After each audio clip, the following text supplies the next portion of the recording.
Salut les amis, c'est Mike Tigra, soyez les bienvenus sur cette chaîne YouTube pour une nouvelle vidéo de présentation de figurines. Aujourd'hui, je vais vous présenter Aldébaran, Chevalier d'Or du Taureau dans sa version EX Revival. Il ne s'agit donc pas d'une vraie nouveauté au niveau de la figurine, mais bien d'une réédition d'un personnage déjà sorti il y a de nombreuses années, avec un petit bonus assez intéressant, à savoir une chevelure plus courte, qui n'est pas sans nous rappeler quelques scènes du dessin animé, notamment ce fameux combat avec Cid de Mizar, qui nous a permis notamment de voir Aldébaran se faire étaler comme une crêpe. Un énorme merci à la boutique Lunapark pour l'envoi de cette figurine. Vous le savez, Lunapark est la boutique partenaire de mes vidéos pour les versions japonaises et exclusives sur le sol japonais. Néanmoins, si vous n'êtes pas intéressé par les versions japonaises, mais plutôt par les versions européennes, n'hésitez pas à aller visiter mon autre boutique partenaire, à savoir Meat Factory. Quoi qu'il en soit, je vous mets les liens sous la vidéo. La figurine en version japonaise est disponible de suite chez Lunapark, tandis que la précommande pour la version européenne est encore disponible chez Meat Factory. N'hésitez pas à aller y jeter un œil, les amis, vous serez comblés. C'est la fin des haricots, c'est terminé, il n'y aura plus de Chevalier d'Or en version EX Revival. En tout cas, c'est ce que Bandai aime nous laisser croire. Les 12 Chevaliers d'Or sont enfin sortis. Game over, les amis. Nous avons enfin le set de 12 Chevaliers d'Or plus un canon EX Revival. On aura peut-être droit à un Chion EX Revival. Qui sait? C'est fort bien possible. Mais quoi qu'il en soit, c'est terminé, la partie est finie. Mais j'ai mon petit doigt qui vient de me dire à l'oreille qu'il ne serait pas impossible que Bandai ressorte à nouveau, une nouvelle fois, les 12 Chevaliers d'Or, mais cette fois avec des articulations de type EX Metal. L'avenir nous le dira, quoi qu'il en soit, quand on voit déjà le prix de ces figurines, je pense notamment à la dernière, le Doko de la balance, qui était très très cher au niveau du coût. Ce taureau n'est pas moins cher. Si Bandai décide de nous ressortir les 12 Chevaliers d'Or UX avec des articulations métal, on peut s'attendre à des prix très très élevés, les amis. Pour le moment, on n'a aucune information là-dessus. On va juste se contenter de ce qu'on a pour l'instant devant les yeux. On lance le générique et on découvre ensemble ce taureau. C'est parti, les amis. Great Horn!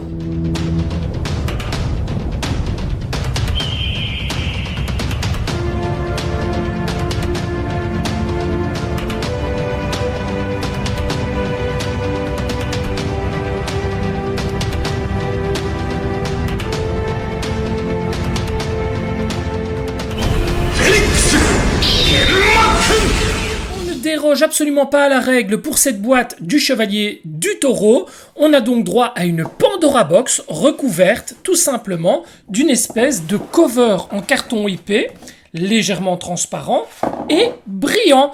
Ça recouvre tout simplement une boîte principale dans laquelle est logé les blisters, alors boîte qui représente une Pandora, mais une fois qu'on remet la cover dessus, l'effet est saisissant.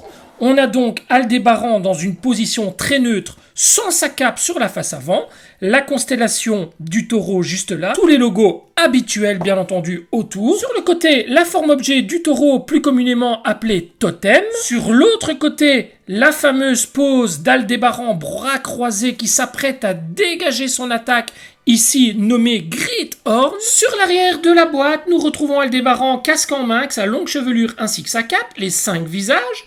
Le visage noirci, celui rigolant, celui hurlant, les yeux fermés, ainsi que le visage neutre avec la chevelure bonus. Nous retrouvons Aldébaran en plein éclat de rire avec ses fameux bras croisés qui sont présents dans la boîte. L'attaque Great Horn avec la petite corne en moins, parce que oui, vous avez la possibilité de mettre le casque avec une petite corne en moins. La forme objet, la pose Great Horn ici d'Aldébaran, et enfin une illustration des 12 Chevaliers d'Or enfin réunis, en tout cas dans leur version EX Revival. Il y a donc 3 blisters pour cette figurine, avec dans le premier blister le personnage avec les pieds retirés, auquel cas le blister aurait été beaucoup plus proéminent. Nous avons droit ici aux épaulettes ou épaulières, les avant-bras, les brassières, les genouillères, cuissardes, jambières et les pieds comme je vous le disais il y a quelques instants, ainsi que les 4 visages supplémentaires qui sont vraiment très très très jolis. Et là, le visage neutre avec la longue chevelure. Le deuxième blister reprend le casque ainsi que la petite corne, la queue qui viendra se placer sur la grosse partie du totem, les bras très emblématiques d'Aldébaran, le plastron avec ses deux parties avant, à savoir une partie plus courte pour pouvoir mettre les bras croisés, la partie abdominale et enfin la jupe. Le troisième blister reprend deux paires de protège-mains, 1, 2, 3, 4, 5 paires de mains, une partie qui viendra remplacer la cape à l'arrière et enfin la chevelure bonus avant et arrière du personnage. Nous avons également droit, comme pour toutes les versions Revival, à une petite carte avec quelques informations sur le personnage, notamment sur les pièces de son armure. Et enfin, la notice de montage. Une notice de montage en 3 feuillets avec le référencement de toutes les pièces sur le premier feuillet. Le deuxième et troisième feuillet reprennent le montage du personnage ainsi que le totem. Rien de bien spécial pour ce personnage, hormis le fait qu'on puisse lui mettre les bras croisés. Il faudra vraiment faire attention à cette partie, car on peut retirer une partie des bras pour pouvoir les remplacer.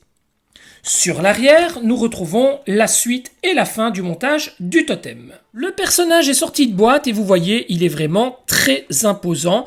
Tout comme ce fut le cas pour Moses de la Baleine, un personnage très costaud, très lourd, très badass. Et moi j'adore ce type de personnage, ce type de corps, parce qu'en général, ils sont beaucoup plus résistants à la rigidité que les petits personnages classiques. Alors, honnêtement, il est superbe. Vous voyez cette chevelure qui revient sur l'arrière, qui repasse au-dessus de l'armure. Elle est vraiment splendide avec cette petite mèche sur l'avant, la mèche sur le côté. Chevelure qu'on ne voit jamais dans son casque. Dans son casque, on a l'impression qu'à l'arrière, la chevelure est beaucoup plus courte. Alors au niveau de la rigidité, c'est plutôt rigide. N'oubliez pas qu'il y a des pieds très très lourds juste là. Alors ça vous donne l'impression que ce n'est pas rigide, mais ce n'est pas le cas du tout. Il faut vraiment y aller pour tordre les jambes. C'est très rigide, mais c'est le poids des pieds qui fait la différence. Voilà, c'est vraiment le poids des pieds qui permet aux genoux de se plier. Tout le reste, c'est dur, hein. C'est vraiment costaud, c'est dur, c'est vraiment parfait. Alors la teinte de la peau, il est un petit peu bronzé. Ça, moi j'aime bien, ça représente vraiment bien Aldébaran. Il tient très bien debout, il est vraiment superbe. Allez, je vous montre la chevelure bonus tout de suite. Vous voyez cette chevelure avec ces gros favoris qui passent sur le côté. Et alors on a une conception qui est totalement différente. Je lui place tout de suite sur la tête. Voilà les amis. Et là on se retrouve vraiment avec un personnage totalement différent. Beaucoup plus viril. On a une chevelure beaucoup plus masculine. Et honnêtement, il en impose. Regardez ses cheveux courts sur l'arrière. Franchement, très très très joli. On attaque tout de suite le montage et on commence avec les énormes cuissardes. Et alors petit détail très important, je n'ai pas vu de reflet vert dans l'armure, que ce soit au soleil ou à la lumière artificielle. On dirait qu'il n'y a pas de vernis de couleur cette fois-ci sur cette pièce d'armure. Ou alors il y en a un mais il est invisible vu que la couleur est légèrement orangée. Autour de la jambière, alors faites bien attention que la partie avec le petit rectangle sur le dessus vient sur l'avant. À l'arrière, vous avez toutes les lignes et à l'avant, vous avez ce petit dessin. On referme tout de suite avec le pied et la genouillère. Vous remarquez que la genouillère est de couleur chromée tandis que le reste est de couleur dorée. Même schéma pour la seconde jambe.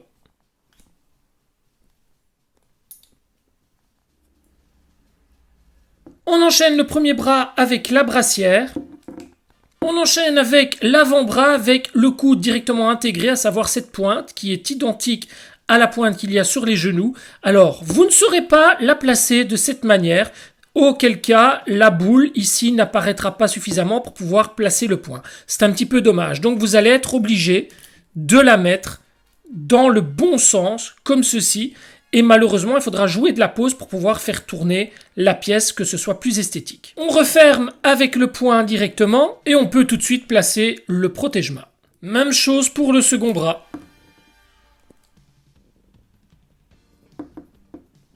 On vient ensuite placer la partie abdominale, justement avec les abdominaux très très bien dessinés.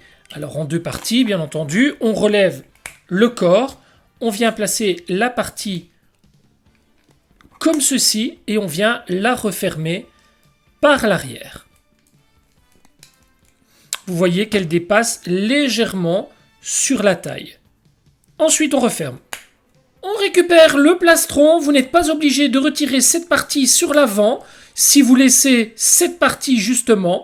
Si vous voulez remplacer cette partie par la partie plus fine, à ce moment-là, vous devrez la retirer forcément. Mais par contre, vous devez simplement la placer par l'arrière. Vous voyez, elle s'ouvre tout simplement sur l'arrière. Voilà le résultat. À l'arrière, vous avez la possibilité de fermer avec la cape. Alors, je vous le dis honnêtement, c'est ridicule. Regardez comme la cape arrive au-dessus du sol. Ce n'est pas très très joli. Elle fait vraiment trop fine.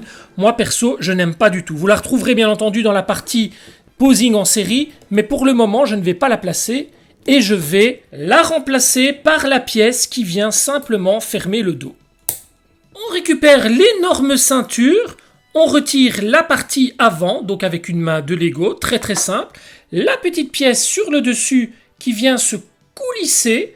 Alors faites attention de ne pas la perdre, cette petite pièce, parce que sans ça, vous ne saurez pas fermer la ceinture. Voilà. Et enfin, on vient placer la ceinture normalement dans le dos. Et ensuite, vous ramenez sur l'avant très simplement. Vous récupérez la petite pièce qu'on vient de retirer et vous venez la replacer calmement pour ne pas griffer la partie abdominale. Donc, faites bien attention à ne pas griffer cette partie-là. Voilà, on va essayer de l'appuyer. Et voilà, c'est rentré tout seul. Vous voyez, elle rentre de face. Et ensuite, vous revenez placer la partie basse de la ceinture. Et voilà le résultat. Autour des épaulettes ou épaulières avec les mains de Lego, et là c'est pas très compliqué, vous avez une petite attache, vous venez simplement la clipser dessus. On replace la tête du personnage et on récupère le casque qui est vraiment magnifique, regardez, c'est vraiment la partie sanctuaire. Pourquoi? Parce qu'il y a un liseré noir tout autour des pointes, tandis que dans la période Hades, le casque n'a pas cet effet noir autour, tout est doré en une seule partie. C'est ce qui différencie la version sanctuaire de la version Hades. Et ensuite, le casque, on vient simplement lui placer sur la tête sans aucune difficulté. Et là, on a un taureau. Regardez, on va lui mettre une petite pose un peu bien badass. Et là, on a un taureau, mais vraiment super classe. Voilà les amis, voilà pour le montage basique pour ce taureau. Bien entendu, il y a la possibilité de lui mettre les bras croisés. On va tester ça tout de suite. Pour les alternatives au niveau des visages, etc., on verra ça dans la séquence de posing en série. Mais regardez-moi ça, quel beau bestiau, quelle belle figurine. Franchement, il n'a rien à jeter sur cette figurine. Il est vraiment superbe. Allez, on va tester tout de suite les bras croisés, les amis. Pour pouvoir placer les bras de cette manière, vous allez devoir les croiser, comme ceci, un bras qui va venir récupérer l'épaule, tandis que l'autre va venir au-dessus du coude. Vous allez avoir besoin de la partie plus fine du plastron. Alors, bien entendu, vous allez devoir également placer les protège-mains sur les mains. Voilà, comme ceci. Autant le faire directement, au moins on est tranquille. Ensuite, nous allons devoir retirer la partie du bras pour pouvoir la remplacer par ce bras-ci. Donc, vous voyez, la jonction juste là permet en fait de venir déboîter le bras de cette manière. Donc, toute la pièce est remplacée par le bras que voici. Mais avant d'entamer ce bras-là, on va retirer également l'autre bras pour ne pas être gêné. Et on va déclipser celui-ci également. Vous voyez, vous devez vous retrouver comme ça. Alors, on retire la partie du plastron sur l'avant et on vient la remplacer par la plus petite. Voilà qui est fait. Mettez bien les épaulettes sur l'arrière pour ne pas être gêné. Ensuite, vous récupérez le bras et vous venez le clipser en lieu et place du bras d'origine. Vous avez un petit détrompeur, donc il vous suffit de le tourner. Voilà, il est bien placé. Et ensuite, vous faites pareil avec l'autre bras. Une fois que cela est fait, votre personnage ne ressemble à rien, évidemment. Il va falloir bien lui placer les bras correctement. Donc regardez au niveau de l'intérieur des bras, il va falloir les tourner correctement pour pouvoir donner le mouvement. Donc ça, c'est pas trop compliqué, mais prenez votre temps. Alors, la première main à bouger, c'est celle qui va venir s'apposer sur le coude. Voilà, de cette manière. Alors, vous pouvez les redescendre légèrement pour ne pas être embêté. Mais en fait, le but, c'est de vraiment pouvoir jouer un maximum et les mettre à serrage. Voilà, comme ceci. Regardez. Ensuite, ne le laissez pas droit comme ça. Faites-lui une petite pause de 3/4. C'est beaucoup plus joli. Ça donne beaucoup plus de charisme au personnage et plus de profondeur dans sa badass attitude. Voilà les amis. Voilà pour le montage d'Aldébaran du Toro EX Revival que je trouve tout simplement magnifique. Vraiment, il s'agit d'une très très belle pièce. Voilà, il est mieux de ce côté que de l'autre côté. Voilà. Je vous propose de lancer tout de suite une séquence de posing en série. On se retrouve tout de suite après pour le débriefing. C'est parti les amis, amusons-nous un petit peu.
les amis, cette vidéo touche à présent à sa fin. J'ai vraiment passé un super moment. Pas de mauvaise surprise avec ce personnage. Tout est clean, tout est bien. Les pièces tiennent parfaitement. La peinture est nickel. C'est chouette, ce petit bonus avec cette chevelure différente. Ça amène un petit univers sympa au personnage pour qui désire faire de la mise en scène. Mais non, c'est pas une vidéo feu d'artifice. C'est pas une vidéo où je fais des waouh, waouh, waouh. En veux-tu, en voilà. C'est un personnage connu.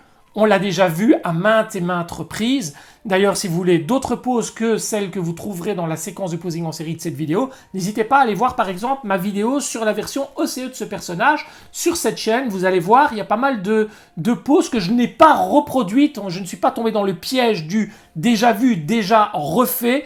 Donc voilà. Alors, petit détail important aussi, vous voyez au niveau des bras, les brassières et les avant-bras, n'hésitez pas à faire redescendre les brassières pour qu'elles épousent parfaitement l'arrondi des bras. Vous aurez comme ça l'impression qu'elles sont en une seule partie et ça en jette, mais grave.